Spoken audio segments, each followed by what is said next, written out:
Assalamu alaikum students, I hope you all are doing good. So this is the turn of the next application of qualitative research methods in the field of literature. Last time हमने पढ़ा था कि textual analysis करते हैं literature में literary scholars, किसी novel, किसी drama, किसी पोम को अच्छी तरह टेक्सचुअल एनालिसिस करेंगे कि इसमें क्या मोटिव है, कौन से लिटरेरी डिवाइस उन्होंने यूज़ किए हैं और उसको डिवाइस को यूज़ करने का मोटिव क्या था, मकसद क्या था, कोई सिम्बोलिज्म यूज़ किया है, इमेजिज्म यूज़ किया है उसने, या कोई एलेगरी लिखी है तो इसका मकसद क्या था राइटर का। इसको समझने की कोशिश करते हैं तो हम कहते हैं कि ये टेक्सचुअल एनालिसिस है यूजिंग क्वालिटेटिव रिसर्च मेथड्स। इसी तरह सेकंड जो मेथड है, ये सेकंड एप्लीकेशन जो लिटरेचर की फील्ड में हमारे पास आती है, that is reader response theory. Qualitative approaches in literature explore how readers interpret. Reader response theory असल में एक्सप्लेनेशन है, ये एक थ्योरी दी हुई है जिसके साथ हम एक्सप्लेन करने की कोशिश करते हैं, समझते हैं कि रीडर का मतलब है समझने वाला। We know that literature is all about stories, histories, poetry, novels, dramas. तो ये सारी चीज़ें इसमें रीडर पढ़ने वाला एक तरफ होता है और वो ऑब्जेक्ट या जो भी लिटरेरी वर्क है वो एक तरफ, इसके एक साइड पर राइटर होता है और दूसरी तरफ पे उसका रीडर होता है। तो रीडर किसी भी प्रोडक्ट को या किसी भी product no literary work, reader किसी भी लिटरेरी वर्क को किस तरह रिस्पॉन्स करता है, इस थ्योरी को हम कहते हैं रीडर रिस्पॉन्स। तो क्वालिटेटिव रिसर्च मेथड यूज़ करते हुए लिटरेचर में हम एक्सप्लोर करते हैं how readers interpret,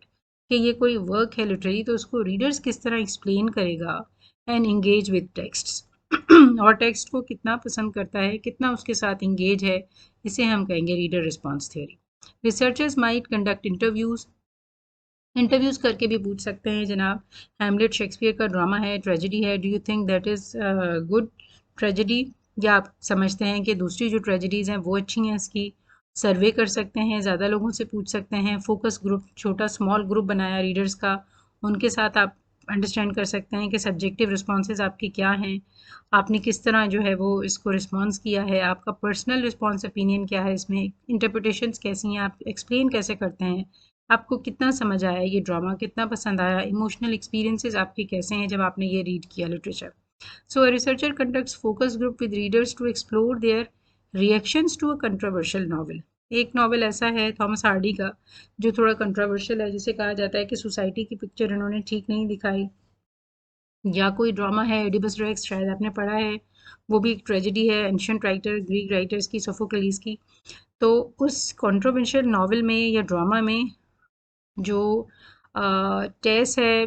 Thomas Hardy का नॉवल, उसमें भी ये कि women human beings is the puppet in the hands of God, यानी सुपर नेचुरली अल्लाह ताला ने हमारी किस्मत बनाई हुई है तो हम सब जो है वो इसको फॉलो करते हैं, हम सबको वही फेस करना है जो हमारी किस्मत में लिखा है। तो ये फिर कंट्रोवर्शियल टाइप के इसमें ऑब्जेक्ट्स आते हैं या मैसेजेस होते हैं कि अगर सब कुछ तय है तो फिर हम क्यों करते हैं कोशिश, अगर हम कोशिश करते हैं, मतलब लाइक ऑल दीज कि अगर है खुदा और सब कुछ तय हुआ हुआ है तो इंसान की कोशिश तो किसी खाते में नहीं जाती, उसकी तो कोई मायना ही नहीं, वो बेमायना है। तो ये कंट्रोवर्शियल नॉवेल्स हैं, उसमें हम रीडर रिस्पॉन्स थ्योरी के साथ जाते हैं कि आपका इसमें क्या ओपिनियन है, इंटरव्यू करवा सकते हैं, फोकस ग्रुप के साथ हम करते हैं, सर्वे कर सकते हैं और फिर किसी एक्सप्लेनेशन के साथ हम आते हैं। So that is called reader response theory, examining how different readers interpret and evaluate its themes and characters, कि किसी भी लिटरेरी वर्क को किस तरह से रीडर्स पढ़ते हैं, रीडर्स इंटरप्रेट उसको कैसे करते हैं एंड इवेल्युएट कैसे करते हैं उसकी थीम्स, उसके कैरेक्टर्स, ये सारी चीज़ें कहलाती हैं रीडर रिस्पॉन्स थियोरी। इसका मतलब है कि लिटरेचर वाले क्वालिटेटिव रिसर्च मेथड्स को यूज़ करते हुए सेकंड नंबर पे जो काम करते हैं that is reader response theory, उसको यूज़ करते हुए हम अपना रिसर्च कंडक्ट कर सकते हैं। Okay, in our next lecture we will discuss historical and cultural analysis. All right.